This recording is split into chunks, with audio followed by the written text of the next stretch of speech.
हम अगली खबर का रुख कर रहे हैं। संविधान पर चर्चा के दौरान कल राज्यसभा में गृह मंत्री अमित शाह ने जवाब दिया था और उन्होंने इस दौरान कांग्रेस पर तीखा हमला बोला था।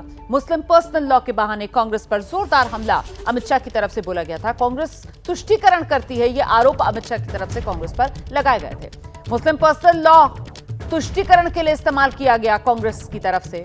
शादी, तलाक, विरासत में पर्सनल लॉ के इस्तेमाल की इजाजत, ये सिर्फ और सिर्फ कांग्रेस के तुष्टीकरण का हथियार था। अपराध के मामले में मुस्लिम पर्सनल लॉ क्यों नहीं, ये भी शाह ने सवाल पूछा था और इस सवाल के जरिए कांग्रेस की तुष्टीकरण की नीति को बेनकाब किया था। बीजेपी सरकार हर राज्य में यूसीसी लाएगी, ये बात भी अमित शाह की तरफ से कल सदन में कही गई थी। तो संविधान पर चर्चा के जवाब में अमित शाह ने कांग्रेस की मंशा पर सवाल उठाए थे। उन्होंने मुस्लिम पर्सनल लॉ का जिक्र किया था, कांग्रेस पर तुष्टीकरण के आरोप लगाए थे। सुनिए। खड़गे जी और जयराम जी कह रहे हैं कि भाई पर्सनल लॉ का अधिकार मिले तो हमें आपत्ति नहीं है, तो फिर पूरा सरिया लागू करिए। क्रिमिनल में क्यों सरिया निकाल दिए, बताओ भाई। क्या चोरी करे इसके हाथ काट दोगे? कोई इससे जगद्य महिला के साथ अपराध करे तो पत्थर मारकर मार दोगे? देशद्रोही को रोड पर सूली चढ़ाओगे? तो विवाह के लिए, निकाह के लिए पर्सनल लॉ, वारिस के लिए पर्सनल लॉ और क्रिमिनल सरिया क्यों नहीं भाई? अगर उनको देना ही है तो पूरा ही दे देते, पूरा दे देते। मान्यवर, ये इन्होंने तुष्टीकरण की शुरुआत वहीं से करी है। मुस्लिम पर्सनल लॉ इस देश में संविधान आने के बाद तुष्टीकरण की शुरुआत। गृहमंत्री अमित शाह ने अपने भाषण में एक बार फिर यूसीसी का संकल्प भी दोहराया। कहा हर राज्य में यूसीसी लागू करेंगे। उन्होंने आरोप लगाया कि कांग्रेस ने समान नागरिक संहिता लाने की बजाय मुस्लिम पर्सनल लॉ को तवज्जो दी। मान्यवर, ये यूसीसी क्यों नहीं आया? यूसीसी इसलिए नहीं आया कि संविधान सभा समाप्त होने के बाद, चुनाव होने के बाद पहले प्रधानमंत्री जवाहरलाल नेहरू जी मुस्लिम पर्सनल लॉ लेकर आए और यूसीसी नहीं आया। क्या आप मुस्लिम पर्सनल लॉ का समर्थन करते हैं? और मान्यवर, इससे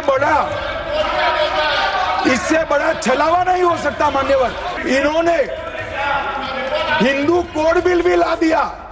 हिंदू कोड बिल उठाकर देख लिए। हम तो नहीं चाहते कि हिंदू न्याय शास्त्र के आधार पर इस देश का कानून बने। अभी के जीवन के मूल्यों के आधार पर कानून बनना चाहिए, मगर हिंदू कोड बिल में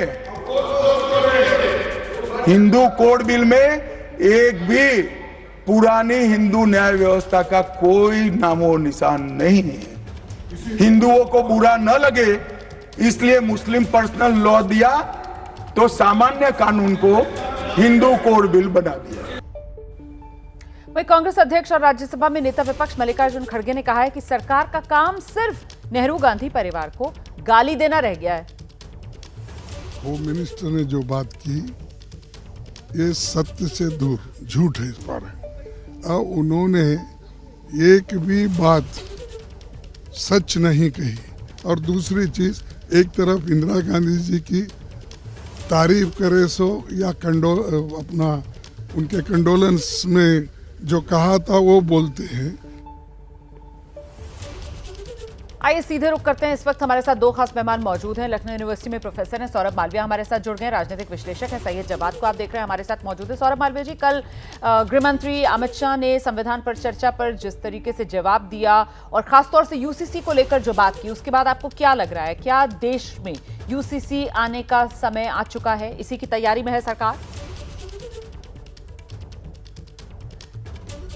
देखिए, निश्चित तौर पर भारतीय संविधान अनुच्छेद 44 के अंतर्गत भारत के सभी नागरिकों को एक समान अधिकार, एक समान कानून और एक व्यवस्था होने का यह अधिकार है, होना चाहिए। तो संविधान निर्माताओं ने इस बात को बाद में लागू करने के लिए आने वाली सरकारों पर छोड़ दिया था। तो एक लंबे समय तक, लगभग 60-70 वर्षों तक। सौरभ मालवीय जी, मैं आऊंगी आपके पास, आप अपनी बात पूरी कीजिएगा।